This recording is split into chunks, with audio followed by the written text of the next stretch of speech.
یہ مخلوط نظام تعلیم ہے یونیورسٹی میں، تو اساتذہ کو کس حد تک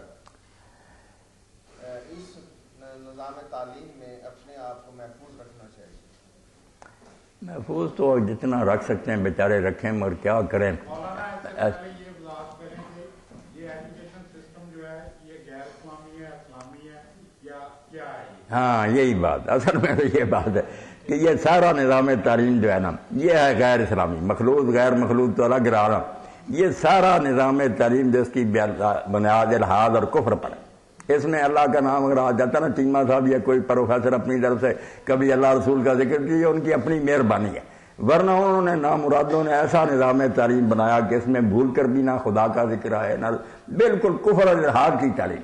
اس لیے جیسے سید مودودی نے وہاں اسلامیہ کالج میں کانووکیشن تھا بی اے کی سند تقسیم کرنی تھی، وہ خطبہ تقسیم ہے، مولانا کیا بھائی یہ جو سند دے رہے نا آپ کو، یہ ہے ڈیتھ سرٹیفکیٹ۔ انہوں نے تسلی کر لی اپنی طرف سے کہ تم کافر ہو چکے ہو، اگر تم بچ گئے ہو گئے تمہاری خوش کسر نہیں چھوڑی انہوں نے بے دین بنانے۔ تو ساتھ ہی اور کریلا اور نیم چڑا مخلوط، یہ تو مخلوط جو ہے اس کی دین میں کیا گنجائش ہو سکتی؟ آپ دیکھیں جس صورت کا ذکر کر رہے تھے درود شریف والی، وہاں امت کی سب سے اعلیٰ ترین خواتین رسول اللہ کی گئی ہیں، جن کو مائیں کہا گیا اور کہا آپ کے بعد بھی نکاح کا ان کے بارے میں کوئی سوچے نہ ورنہ مردود ہوگا۔ ان کو اللہ نے کہا کہ ان سے کوئی چیز پوچھنی ہے نا یا لینی ہے فَاسْأَلُوهُنَّ مِن وَرَاءِ حِجَابٍ، پردے کے پیچھے۔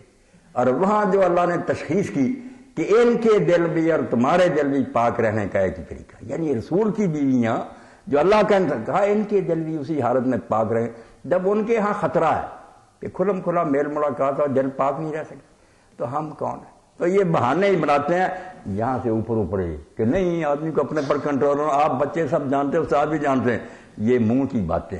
ورنہ میرے استاد سے پروفیسر منظور حسین شور ہے تو سوشلسٹ دین کے تھے، شاعر تھے، وہ کہتے تھے جھوٹ بولتے ہیں، بالکل کتے بکواس کرتے ہیں، آگ پر موم رکھ دی جائے اور کہا جائے وہ پگھلے نا۔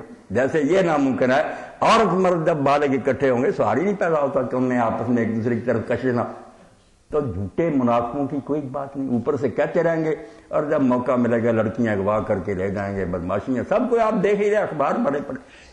تو دین میں ان چیزوں کی کوئی گنجائش، نظام تعلیم ایسا ہونا چاہیے، بالکل صحیح تشخیص ہے، اس کو درست کر دیں، کوئی کام نہ تحریکیں کرے نہ حکم۔ اگر چاہتے ہیں نا کہ اچھی نسل جنم لے، نظام تعلیم اور تعلیم دینے والے اساتذہ کے انتخاب کے وہ خود دین کو ماننے والے ہوں، عمل کرنے والے، صرف کتابیں نہ پڑھائیں، نمونہ ہو بچوں کے سامنے، اس کو دیکھ کر بچوں پہ رنگ چڑھے۔ اس کے لیے ضروری ہے کہ یہ سارے سلیبس نئے سرے سے تیار ہو۔ سچی بات یہ کتابیں آپ کہاں سے منگوا لیں، کوئی فائدہ نہیں ہوگا۔